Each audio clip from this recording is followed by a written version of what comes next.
Welcome to Varsity Pulse Radio. I'm your host, Travis Johnson, your go-to source for all things Connie Mack World Series. Today, we're diving deep into the rich history and legacy of the Connie Mack World Series.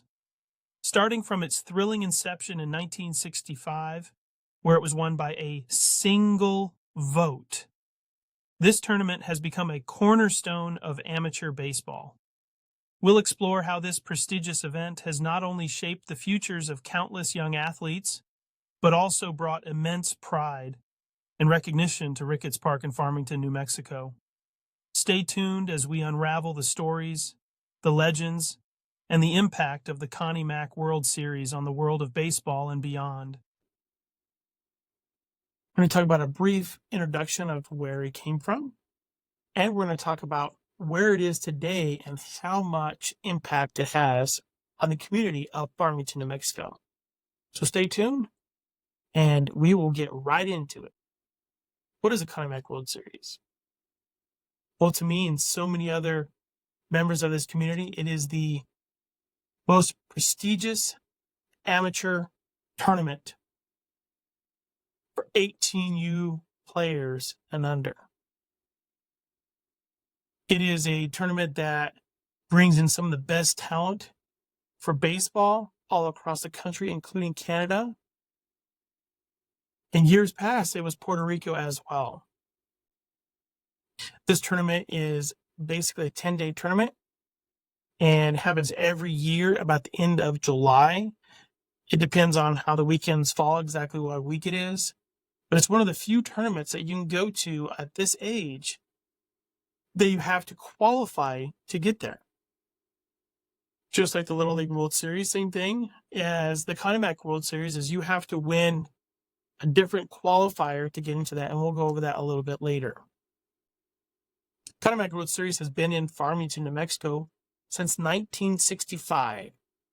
This is coming up to the 58th year this year in 2024, and if it wasn't for COVID, this would be the 59th year coming into this Connie Mack World Series.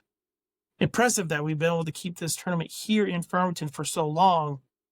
And we're going to get into the reasons why it's been here for so long and why it's such a huge success, is how much goes behind the scenes that nobody ever sees except the people that are involved. So the early years of the Connie Mack World Series was kind of a big deal. We didn't really have a field. There was the field is on a street called Fairgrounds, and they had to build the baseball field to get this tournament here and present it in a way to the board that was deciding on where they want Connie Mack World Series, and seeing if we could get it away from Springfield, Illinois. And in 1965, they did just that. They were able to win that award by one vote, and that one vote changed Farmington, New Mexico forever. There's been a lot of challenges over the years. We have to continue to improve on the stadium, on how the tournament format is, including volunteers that are involved in this tournament every year. And there's hundreds of them. There are no paid positions in any part of the Connie Mack World Series. And I'm fortunate enough where I do the radio side of things with KSJE Radio, which they've given me the opportunity to start this podcast to dig in deeper to the Connie Mack World Series.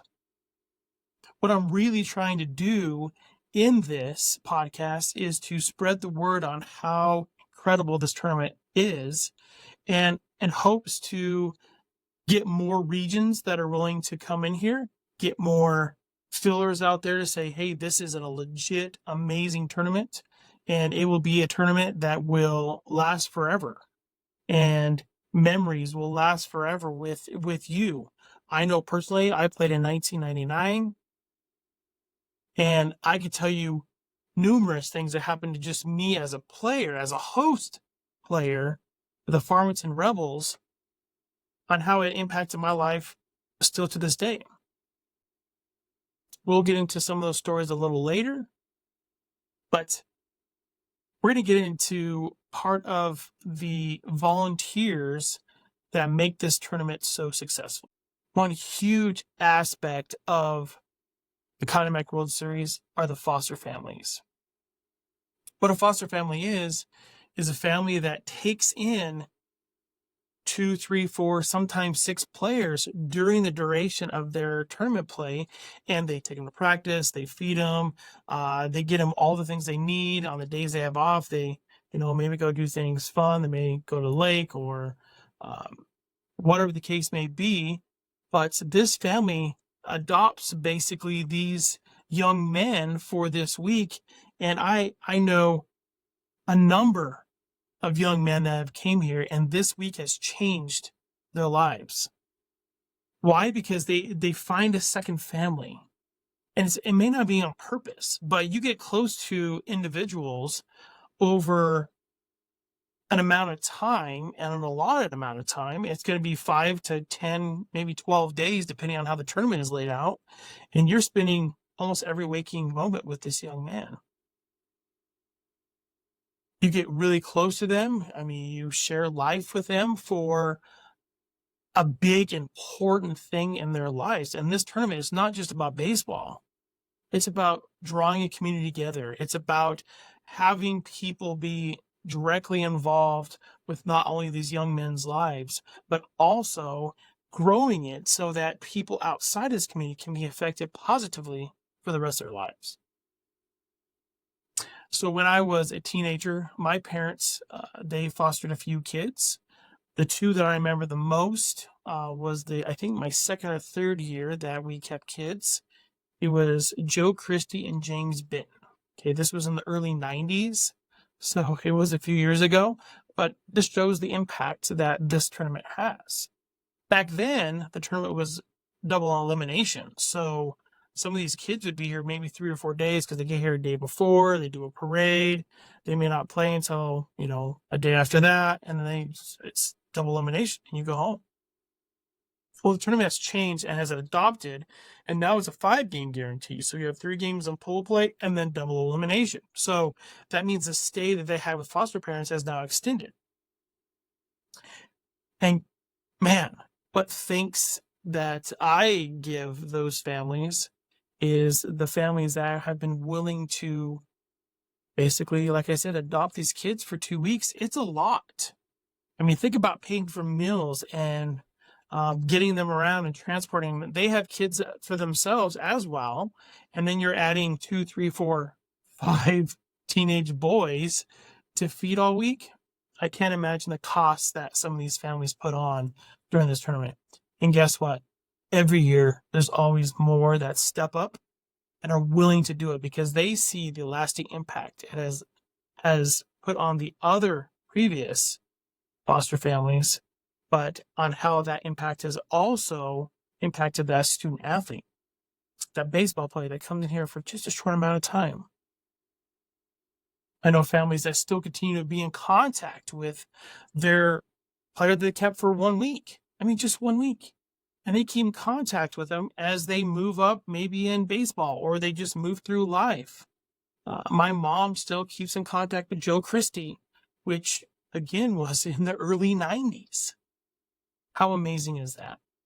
You will not find another amateur baseball tournament in the United States that does this amount of work and dedication to continue to put on this amazing Connie Mack World Series. Another thing, a big thing that every year then they come in, they fly into Albuquerque, New Mexico, they drive up here, it's about a 3-hour drive or so, and then they all get together, they all join together, all the teams, and they all come in different times, but they're finding their foster families, they're finding, meeting their foster parents, they're getting their schedules on what they're supposed to be doing, and then they're put into a parade. Not too many places do you see an entire fleet of baseball players and teams be put down Main Street, Farmington, and are put off to kind of for show. And look what these young men have already done. They have achieved so much through this summer in their baseball and in their winnings, and how much they continue to achieve their life dreams, and maybe that's moving on to go play college baseball, or most of them, they want to play Major League Baseball. Well, guess what? Farmington, New Mexico is a hub for recruiting and having scouts here for not only major leagues, but also colleges. And we've had many players, which I'm going to go over in the following weeks, that have come through the Connie Mack World Series and are now playing in Major League Baseball. Other things that they have the parade, like I mentioned. They have other events, big dinners, and the last couple of years they've had a home run derby. I'm not sure if they're doing that this year, and it just brings the community together, and it shows how much love and passion we have for this tournament.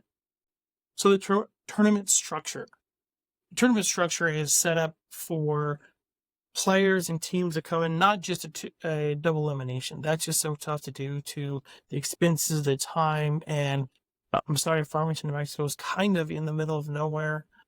I call it home, but we don't have any major airports nearby. The closest major airport is in Albuquerque. Again, that's 3 hours away. So to get these teams wanting to come to this tournament, it's got to make it worth their while for the baseball play, on-field play. 5-game guarantee. That's fantastic. 3 pool play. Of course, they get seeded afterwards. They go double elimination. And some teams won't play the first game until the Tuesday after the pool play is done on Sunday. So they'll have a day off in between, and they'll play Tuesday, and win or lose, they can play Wednesday or Thursday. But most times they'll play Tuesday, Wednesday, Thursday, and depending on how they seed and what their outcomes are, the games will determine when they go on. The other thing amazing about this is how each year there's a host team. There's a Farmington host team. So we see the Connie Mack World Series host team. So it is a team most times that's going to be local. So it's going to be somebody from Farmington.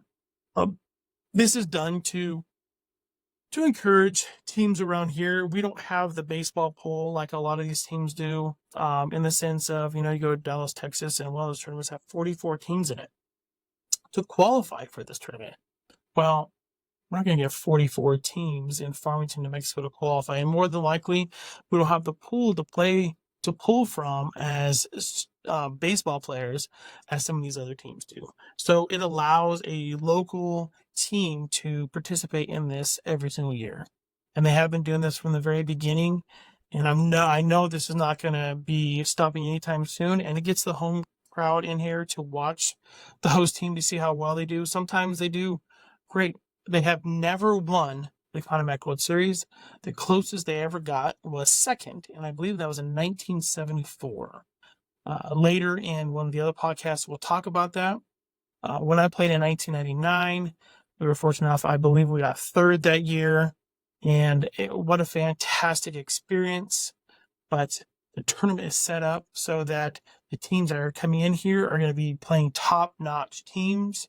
And when they win, they're the best team in that 10-day period. And sometimes they may not be the best team overall, but you've got to deal with pitching. You've got to deal with the lack of days off. Some of them are coming in from a tournament right beforehand. So a lot of adversity and a lot of challenges to be successful in this tournament every year. Why is this tournament such a prestigious tournament? Kind of dipped into a little bit earlier with the foster families, with how the tournament's set up. Another thing is the facilities. The Ricketts Park. And I played a lot of baseball. I played college baseball. Never made it to pros. I wasn't fortunate enough to go that far. But I know a lot of players. This will be by far the best stadium and facilities that they will ever play at in their life. Natural grass, huge walls in huge walls in the outfield, 12 foot all the way around. I think it's 320 down the lines and then 400 in center. The ball does travel well here.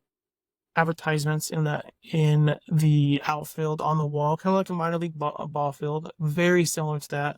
Has a stadium seating for about 6,300, and And there's more that come because there's some that stay under the bleachers and visit with other community members. But the biggest thing about this tournament, when you come, people are going to show up and watch just because it's baseball, and they will support every team out there. However, the biggest thing is the community is totally involved and have a passion for this tournament every single year. Another comparison from the Connie Mack World Series to other tournaments, it's a wood bat tournament. So we don't have any of that aluminum ding. It's wood bat. So you miss, you didn't hit the ball well. The whole summer ball for Connie Mack is wood bats. I hope they keep it that way. It used to not be wood bats, of course, for a long time, and they converted over to wood bats. And it has been a huge success. One reason, in my opinion, is you keep it wood bats is it allows you to see how well these hitters would do in a professional or minor league setting. Some of these players come in, of course, going to be throwing 90s. That's very common anymore with these age of young men, 18-year-olds throwing 93, 94, 95, and you miss hit with a wooden bat. Well, you know what the results are. And it gives it a true, pure fact of baseball and allows you to compete on a different level than compared to aluminum bats or alloy bats. Another huge reason why this tournament's success are the alumni. Most people don't know the Connie Mack World Series has housed more professional players than any other amateur club or summer baseball tournament in the United States. I will run through those in later episodes of how many players have been through, but the last research that I've done is nearly 100 players in the major leagues right now that have played in the Connie Mack World Series. Some like Alex Bregman, Dansby Swanson, Chase Silseth, and the list goes on and on. There are so many that are currently playing. A lot of them are pitchers, a lot of them are position players. They went through this tournament. Max Muncy, I believe Mookie Betts. I'm going to have to verify that one for sure. But I do know that these players in this tournament made an impact on them. Back in the day, Manny Ramirez played. Ken Griffey Jr. played. Sandy Alomar Jr. Lots of other Hall of Famers that have been here. I think there's 24 Hall of Famers that have played in the Connie Mack World Series. Incredible. Absolutely incredible. And through the upcoming weeks, as this podcast continues, I will go over and I will highlight these players, what they did in the Connie Mack World Series, if I can get that information. But not only that, where their stepping stones were after the Connie Mack World Series. Alex Bregman, prime example. He's from Albuquerque. He did not play for a New Mexico team. He played for the Dallas Mustangs. And he came in and had a great showing. And guess what? He went to LSU. Did phenomenal there. Of course, ended up being a first-round draft pick later that year. And, Ken Griffey Jr. came through here as a 17-year-old. And I remember I was young. I was probably 7 or 8 years old. But I remember it like it was yesterday. Ken Griffey Jr. hit a ball over the right field wall. And then it crosses a street called Fairgrounds. And behind that was a laundromat. And the ball hit on top of the laundromat. And I don't know how far that was back then, but I'm assuming it was close to 500 feet. He was a 17-year-old. And it was the biggest, farthest home run I've ever seen in my life. And again, I've been around baseball all my life. And it was the furthest ball I've ever seen hit. Impressive. And those are the moments that stay with you forever. Another awesome experience for these players is when they come here, they are treated like a professional player. What I mean by that is, you have young kids, you have boys that love playing baseball, you have these girls that love playing softball, or just fans in general want these kids' autographs, these young men's autographs, because they know that some of these guys are going to make it. They know they're going to make it to the dance.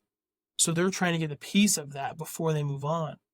And there's been so many great, great examples and great athletes baseball players that have given up, their batting gloves or their hats or their gloves, or someone gave their jerseys away because there's no longer going to be playing for these teams, and giving them to these young kids. And it makes a huge impact on those kids for the rest of their lives.